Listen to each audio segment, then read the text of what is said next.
ஒரு தலைமை, ஆட்சிக்கு ஒரு தலைமை.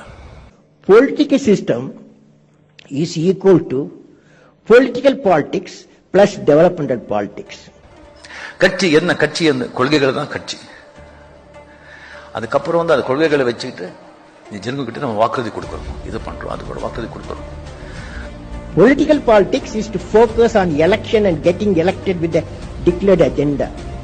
கொடுத்த வாக்குறுதிகள் இந்த குழு வந்து பரிந்துரை செய்யறத வந்து செயல்படுத்தணும்.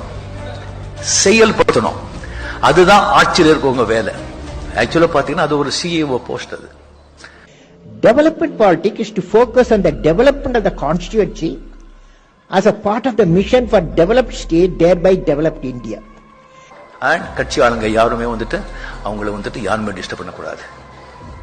That a member once get elected should spend only 30% of the time for political politics and the remaining 70% time must be devoted at development politics, but reverse taking place. இளைஞருக்கு வந்து அவ்வளவு ஈஸியா பதிவு கிடைக்காது. It's 1.5 lakh students. அப்படி பதிவு கிடைக்கணும்னு சொன்னா எம்எல்ஏ பையனா இருக்கணும், இல்லைன்னா எம்பி பையனா இருக்கணும், இல்லைன்னா ஒரு கோட்டாரிஷன் பையனா இருக்கணும், அப்போதான் கிடைக்கும். But when I asked how many of you want to become political leaders, and no hands lifted. No hands lifted. It is not a good thing for the country.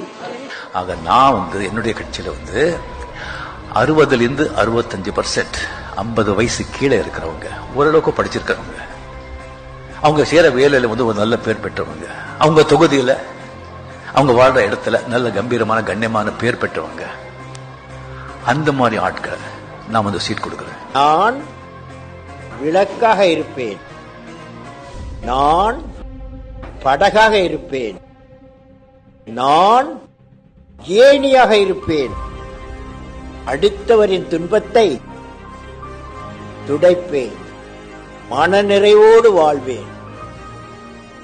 செய்வீர்களா? அதுக்கு இந்த ரஜினிகாந்த் வந்து ஒரு பாலமா இருக்கணும்.